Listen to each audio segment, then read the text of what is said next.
തിരുമേനി ഞാൻ വടക്കൻ ജില്ലയിൽ നിന്ന് തെക്കൻ ജില്ലയിലേക്ക് സ്ഥലം മാറി വന്നതാണ്. ഞങ്ങളുടെ വീട്ടിൽ വൈകുന്നേരം സന്ധ്യാ ദീപാരാധന തൊഴുന്ന രീതിയുണ്ട്.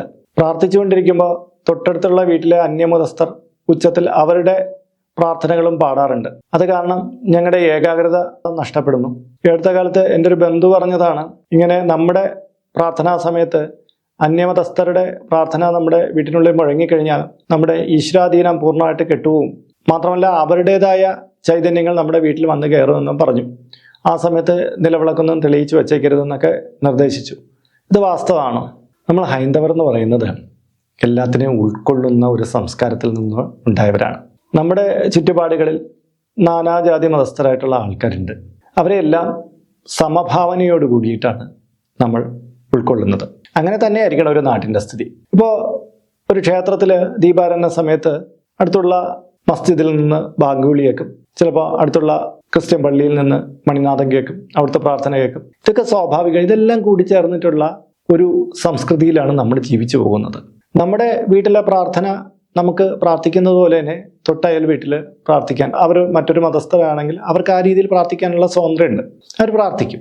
രണ്ടുപേർക്കും അങ്ങോട്ടും ഇങ്ങോട്ടും അസ്വാരസ്യം ഉണ്ടാകാത്ത രീതിയിൽ പ്രാർത്ഥനകളൊക്കെ നടത്തുന്നത് തെറ്റൊന്നുമില്ല. പക്ഷെ ഒരാളുടെ പ്രാർത്ഥനാ രീതി മറ്റൊരാൾക്ക് ശല്യമാവുകയാണെങ്കിൽ മാത്രം അത് പ്രയാസകരമാണെന്നാണ് പറയുന്നത്. ഇവിടെ ഇപ്പോൾ മറ്റേ വീട്ടിലെ പ്രാർത്ഥന നിങ്ങളുടെ വീട്ടിലേക്ക് കേൾക്കുന്നത് കൊണ്ടോ നിങ്ങളുടെ വീട്ടിലെ പ്രാർത്ഥന അവർക്കൊരു ശല്യമാകുന്നില്ല എന്നത് അവർ പറഞ്ഞിട്ടില്ലല്ലോ. അതിൻ്റെ അടിസ്ഥാനത്തിൽ നിങ്ങൾക്ക് ഇതിൽ വേറെ ചിന്തിക്കേണ്ട ആവശ്യമൊന്നുമില്ല. പക്ഷേ നിങ്ങളുടെ ഏകാഗ്രത പോകുന്നത് എന്ന് പറയുന്നത് നിങ്ങൾക്ക് നിങ്ങളുടെ പ്രാർത്ഥനയെ ശ്രദ്ധയില്ലാത്തതുകൊണ്ടാണ്. നിങ്ങൾ മറ്റേ പ്രാർത്ഥനയെ ശ്രദ്ധിച്ചുകൊണ്ടിരിക്കുന്നതുകൊണ്ടാണ്. ഇനിയിപ്പോൾ ചെയ്യാൻ പറ്റുന്നത് അവരുടെ പ്രാർത്ഥന തുടങ്ങുന്നതിന് മുമ്പ് നിങ്ങൾക്ക് നിങ്ങളുടെ പ്രാർത്ഥന മുഴുപ്പിക്കാം. അല്ലെങ്കിൽ അവർ പ്രാർത്ഥിച്ച് കഴിഞ്ഞതിന് ശേഷം നിരന്തരമായിട്ട് അങ്ങനെ പൊയ്ക്കൊണ്ടിരിക്കുകയൊന്നുമില്ലല്ലോ. ഒരു 10-15 മിനിറ്റ് ആയിരിക്കുമല്ലോ. നിങ്ങൾ നേരത്തെ തുടങ്ങുക, അല്ലെങ്കിൽ അവരുടെ പ്രാർത്ഥന കഴിഞ്ഞിട്ട് തുടങ്ങുക. അത് സൗകര്യം പോലെ അത് ചെയ്യുക. അല്ലാതെ അവരുടെ പ്രാർത്ഥന നമ്മുടെ വീട്ടിൽ വന്നു കഴിഞ്ഞാൽ അവരുടെ ചൈതന്യമല്ല നമ്മുടെ വീട്ടിൽ വന്ന് കയറും എന്നൊക്കെയുള്ള ചിന്താപദ്ധതികളൊക്കെ തികച്ചും തെറ്റാണ്. നമ്മൾ മനുഷ്യർ സഹോദര്യത്തോടുകൂടി അവരവരുടെ വിശ്വാസത്തെ മുറുകെ പിടിച്ച് മുന്നോട്ട് പോവുകയാണ് വേണ്ടത്. അല്ലാതെ ഇടുങ്ങിയ ചിന്താഗതിയോടുകൂടി ഇത്തരം കാര്യങ്ങളെ വീക്ഷിക്കുന്നത് എന്തുകൊണ്ട് തെറ്റായിട്ടുള്ള കാര്യമാണ്. ഇതിൽ യാതൊരു ദോഷവുമില്ല. നിങ്ങൾ നിങ്ങളുടെ ആചരണങ്ങളെ പാലിച്ച് മുന്നോട്ട് പോവുക, അവരവരുടെ ആചരണങ്ങളെ പാലിച്ച് മുന്നോട്ട് പോകട്ടെ.